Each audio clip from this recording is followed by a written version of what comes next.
So hey guys, welcome back to YouTube channel. आप में से बहुत सारे बच्चों का दिल्ली यूनिवर्सिटी में एडमिशन हुआ होगा। बहुत सारे बच्चे आप में से ऐसे होंगे जो कि या तो मिडिल क्लास फैमिली से आते हैं या कह सकते हो आपकी बिलो मिडिल क्लास फैमिली से आते हैं और जिनके पेरेंट्स जो है वो 12-13 हज़ार 15 हज़ार 20 हज़ार रुपये जो है महीने कमाते हैं या फिर ये भी नहीं करते, किसानी करते हैं। तो उन बच्चों के लिए यहाँ पे दिल्ली में अगर एक नॉर्मल पीजी लेने जाए तो बहुत महंगा पड़ जाता है। उन बच्चों के लिए यहाँ पे रहना काफ़ी मुश्किल हो जाता है। लिमिटेड बजट में कैसे रहना है, कैसे आप जो है चीज़ें अपनी मैनेज कर सकते हो और मिनिमम आपका कितना खर्चा आ सकता है दिल्ली के अंदर, ये सारी चीज़ें मैं आपको यहाँ पे बताने वाला हूँ। और किस तरीके से आप जो है थोड़ा सा पार्ट टाइम जॉब करके अपने एक्सपेंसेस को जो है यहाँ पे मैनेज कर सकते हो। तो चलिए इस वीडियो को शुरू करते हैं। लेकिन उससे पहले अगर आप चैनल पे पहली बार आए हो तो देखो चैनल को सब्सक्राइब कर दो और इस वीडियो को अपने फ्रेंड में जरूर शेयर कर दो। बाकी अगर आपको पीजी वीजी चाहिए, ठीक है, और अच्छे बजट में थोड़ा सा चाहिए तो आप जो है इन लोगों को कॉन्टेक्ट कर सकते हो जो नंबर डिस्प्ले हो रहा है आपकी स्क्रीन के ऊपर, और यहाँ से आपको जो पीजीज है वो मिल जाएंगे विदाउट एनी ब्रोकरेज चार्ज।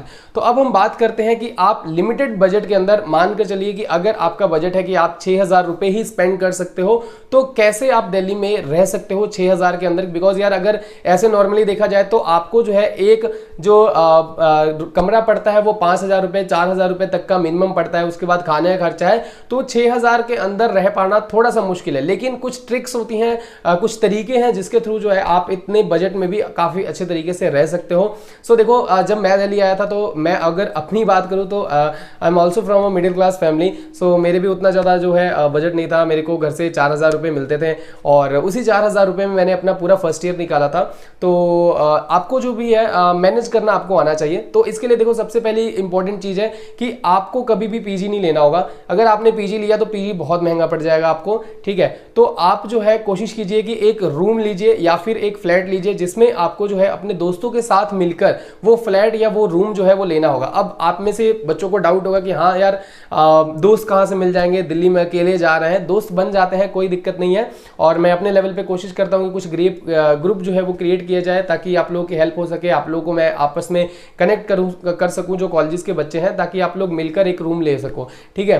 तो इस तरीके से आपको अपने दोस्त कुछ ढूंढने होंगे कॉलेज के अंदर जिनके साथ मिलकर आप एक फ्लैट या फ्लैट या रूम ले सको। अब रूम जो है वो आपका 4,000-5,000 रुपए का अगर होता है और 2-3 फ्रेंड्स अगर मिलकर लेते हैं तो आपका जो रेंट है वो डिस्ट्रीब्यूट हो जाता है, जो कि 1,500 से लेकर 2,000 के बीच में आपका रह सकता है। अब 2,000 आपका रेंट हो गया, उसके बाद जो आपके खाने के खर्चे होंगे वो आपका लगभग 2,000 रुपए के आसपास पड़ जाएगा। थोड़ी सी महंगाई बढ़ गई है, नहीं तो ये और भी कम हो सकता था।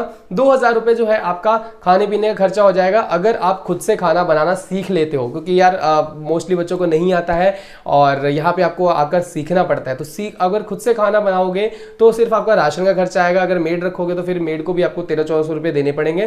तो कोशिश करो कि आप खुद ही खाना बनाओ और अगर आप इस तरीके से रहते हो तो आपका रहना और खाना 4,000 के बीच में हो जाएगा।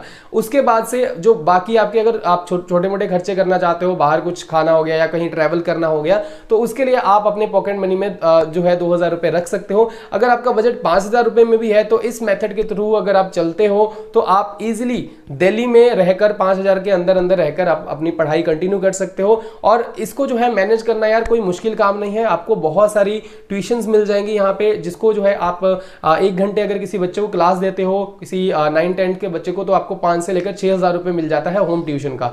तो आपको यहाँ पे आकर अपनी पार्ट टाइम जॉब एज जो ट्यूशन है वो फाइंड करनी होगी एंड आपको जो है वो ज्वाइन करना होगा। और ज्वाइन करने के बाद जो है आप इजिली अपने खर्चे जो है निकाल सकते हो। और हो सकता है कि 3-4 महीने के अंदर आप घर वालों से पैसा लेना भी बंद कर दो। और ये चीज़ आपको करनी भी चाहिए बिकॉज आप अब ग्रेजुएशन करने लग गए हो, आप कॉलेज में आ गए हो, तो खुद के एक्सपेंसेस जो है आपको खुद से उठाना यहाँ पे आना चाहिए, जो कि आपकी ग्रोथ के लिए काफ़ी ज़्यादा हेल्पफुल साबित होगा। डेफिनेटली अपनी पढ़ाई साथ में चलाते हो रहो, लेकिन खुद से एक्स्ट्रा चीज़ें भी करो, मेहनत करो। मेहनत करके आप लोग जो है आगे बढ़ सकते हो। बाकी जितने भी बच्चे आ रहे हैं मिडिल क्लास फैमिली से, बिलो मिडिल क्लास फैमिली से, आप लोगों को किसी भी तरीके की जरूरत है तो आपको जो ये नंबर डिस्प्ले पे शो हो रहा है इस पे कांटेक्ट कर सकते हो, या फिर आप मुझे इंस्टाग्राम पे कांटेक्ट कर सकते हो। मुझसे जितनी भी हेल्प होगी मैं आप लोगों की हेल्प करूंगा। So thank you so much for watching this video. For more videos don't forget to subscribe our YouTube channel.